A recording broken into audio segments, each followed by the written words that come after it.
Dari kecil hingga sekarang, kita akan selalu disarankan untuk makan sayur. Katanya biar sehat. Benarkah demikian? Sebenarnya apa kandungan dalam sayur? Nah, di video ini kita akan mengupas tuntas alasan mengapa kita harus makan sayur.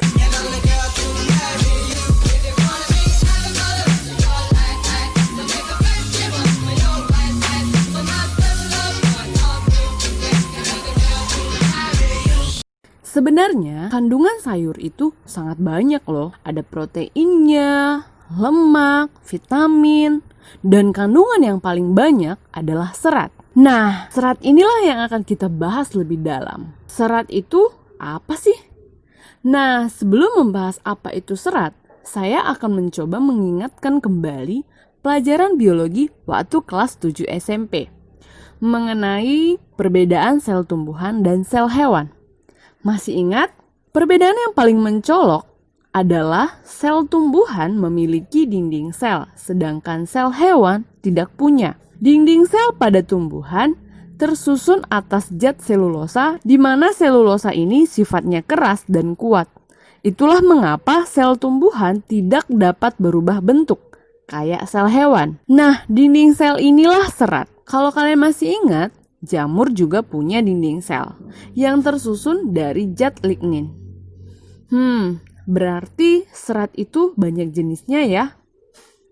Nah, serat yang dapat dikonsumsi disebut dengan serat pangan atau dietary fiber, di mana serat ini tidak terhidrolisis atau tidak dapat dicerna oleh enzim pencernaan kita. Contoh serat ini ada lignin, selulosa, hemiselulosa, dan lain-lain. Aduh, pusing. Dari tadi ngomongin serat. Langsung fungsinya aja. Apa itu gunanya si serat-serat itu? Nah, fungsinya serat itu dapat mencegah sembelit atau konstipasi. Terus gimana sih serat-serat ini buat aku jadi nggak sembelit lagi? Ada dua cara. Cara pertama, serat akan meningkatkan volume dari feses. Gimana? Dengarkan dulu. Serat yang terkandung dalam feses akan menyerap air di saluran pencernaan sehingga membuat feses bengkak atau volumenya itu meningkat untuk merangsang pergerakan usus dan melunakkan feses. Lah, bukannya semakin besar ukuran feses jadi lebih sulit dibuang ya? Sebagai contoh, ke dalam selang kita masukkan kelereng ukuran kecil dan ukuran besar. Setelah kita masukkan kelereng tadi, kita keluarkan lagi dengan cara mendorong. Pasti akan lebih mudah mendorong yang ukurannya besar daripada yang kecil. Yang kecil ini susah keluar, asik lepas saja.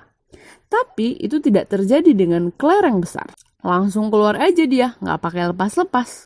Nah, mengapa saya memberi contoh ini?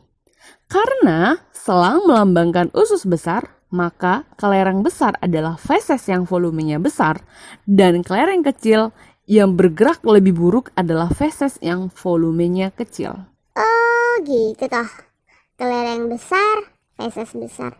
Oh gitu. Cara kedua, serat yang terdapat pada feses memiliki beberapa senyawa kimia seperti selulosa dan hemiselulosa, di mana selulosa dan hemiselulosa ini akan dikonsumsi oleh bakteri Escherichia coli yang ada di dalam usus besar kita.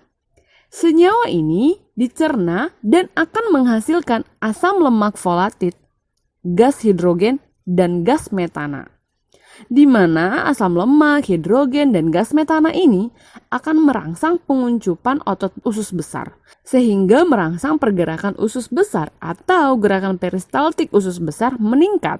Peningkatan peristaltik usus besar ini akan mendorong isi kolon ke dalam rektum. Keluar deh fesesnya. Oh begitu rupanya.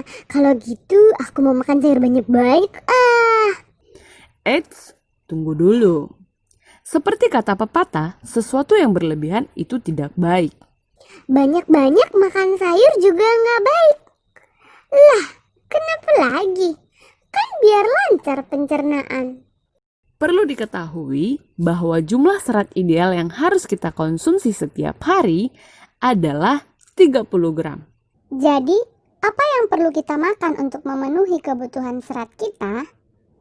Kita bisa makan sayur, biji-bijian seperti kacang tanah, kacang ijo, gandum, dan masih banyak jenis kacang lain. Dari buah-buahan juga bisa, tapi usahakan untuk langsung memakannya, tidak perlu di jus.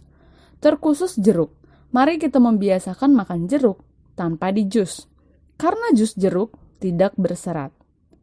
Jika kita mengkonsumsi banyak serat, kita juga wajib banyak minum air, agar feses kita tidak mengeras karena kekurangan air.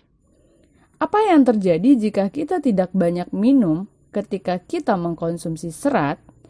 Tubuh kita akan mengambil air yang di dalam feses, menyebabkan feses kita jadi keras seperti batu. Jika hal ini terjadi secara terus-menerus, maka usus kita akan luka atau berlubang, atau bahasa ilmiahnya perforasi usus.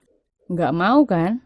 Nah, setelah mengetahui manfaat serat, apakah kamu tetap tidak mau makan serat? Rasanya nggak enak? Rasa enak bisa kita ciptakan sendiri, tapi manfaat serat tidak bisa kan?